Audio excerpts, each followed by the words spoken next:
So,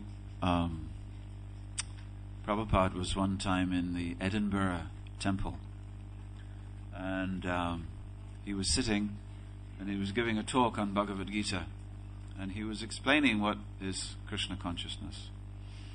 And because Edinburgh is in Scotland and the sky is often grey, there was not a great deal of light.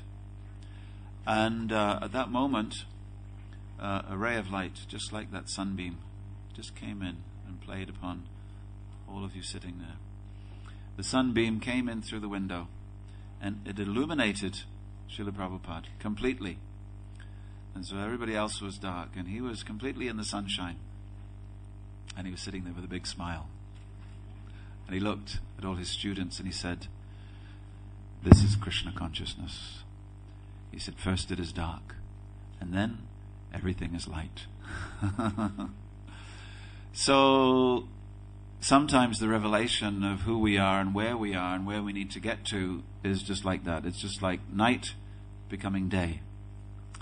It's a little bit walking into a town where you don't know where you are, and suddenly you see a map. And the most important part of the map is where? Not only where you want to get to, but where you are. That's why it's in big letters with a big red dot. You are here. But it is said that sometimes men always think they know how to drive to where they're getting. And sometimes the wife is sitting beside them with the map and she says, "I think you need to turn left." And the man says, "Don't talk to me like that. I know where I'm going." Unfortunately, this is the situation for most of us, male or female, old or young.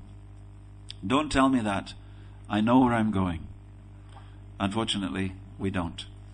And it's when we come to the point that the reality comes. I no longer know where I'm going. That's the point that we call for help. There is a story about a ship. It was also at night.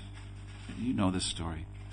And the ship saw a light off in the distance, and it was a big, proud British Royal Navy officer.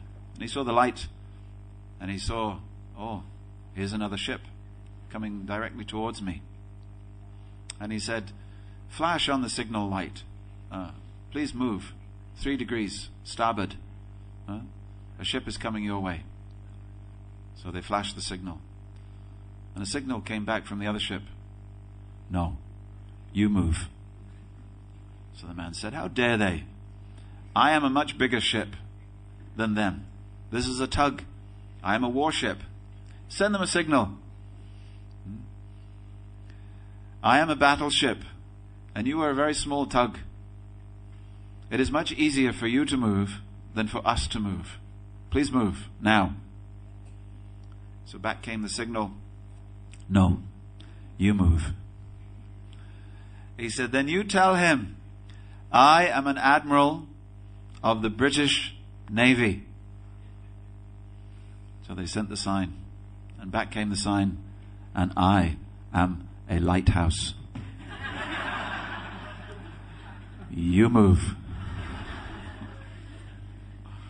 So life is a little bit like that. We're in a situation and we always think that it's someone else's business to change. And that's why when we get to a traffic light and somebody does something, we always think it's the other person's fault. You know, it's like saying, "I've had an accident." You know, when the teenager comes home, they're only 18, they've just got their car, and they come home and they say, "I had an accident." Well, surprise, surprise, a teenage driver has an accident. Every insurance company knows. You have to pay a lot of money as a teenage driver. What happened? Well, this tree just came out of nowhere. Well, no, it didn't. Point is that you moved and you shouldn't have moved. So whether you moved and you shouldn't have moved, or whether you should have moved but you didn't move, life is full of possibilities to learn more about the situation that you're in and what you should do next. But you need help. We all need help.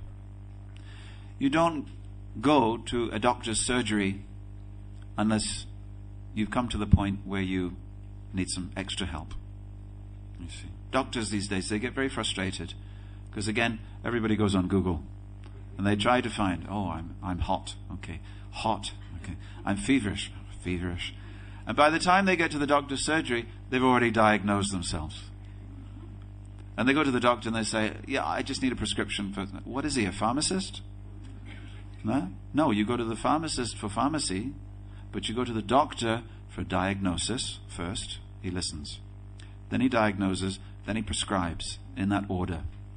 So Arjuna comes to Krishna and he says, here's my situation. I can't function anymore. So this is the key moment. Without that key moment, when Arjuna says, I need some help. I need to move forward somehow or another, but I don't know how to do it. That karpanya dosha pahata svabhava. You see? I don't know what to do. Then what follows that in the same verse? Shishashteham shadimam tvam prapannam. But I'm happy that you do. I've seen the way you work, Krishna. I know you're my best friend and we've been together a long time, but you always seem to have an answer in a difficult situation. I don't know, maybe you're psychic or something, but tell me something. At this point, Arjuna does not know who Krishna is. He has his suspicions, but he doesn't know. So the first 6 chapters is all about diagnosis. Lord Krishna is playing the role of the doctor. Arjuna has the problem, but it's not a physical problem, it's a spiritual problem actually, as many of our problems are. Don't worry, I won't keep you sitting very long. Problem is now my knees.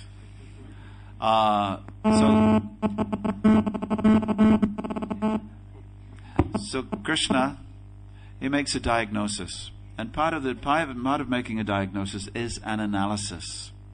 For an analysis to take place, you have to know something, and so we describe all the different components. We don't, but Krishna does. What is the mind? What are the senses? Which is higher? Why are you in the situation that you're in? How do you work in the situation that you're in, but be relieved of the problems? So the first section is all analysis, Sankhya, bringing us to the point that if you go through everything, ultimately we come to the point of yoga. And if you go through all the procedures of yoga, you come to the point where actually one-pointed consciousness on the Supreme, this is. And the great acharyas have said that our focusing of Krishna should be like pouring oil. When you're pouring oil, you pour oil and it comes out. It doesn't splash the same as water. It's very smooth. And sometimes when you look at the oil as it's pouring, it doesn't even look like a liquid. It's so smooth, it's like a solid. So Ramanujacharya, Baladev Vijayabhushana, Srila Prabhupada said our meditation on Krishna must be as smooth as oil being poured from one vessel to another, unbroken. So that unbroken consciousness of Krishna, that unbroken dhyan, that unbroken meditation on Krishna, this is Krishna consciousness. And in the next 6 chapters, we shall hear more about how to do that. Hare Krishna.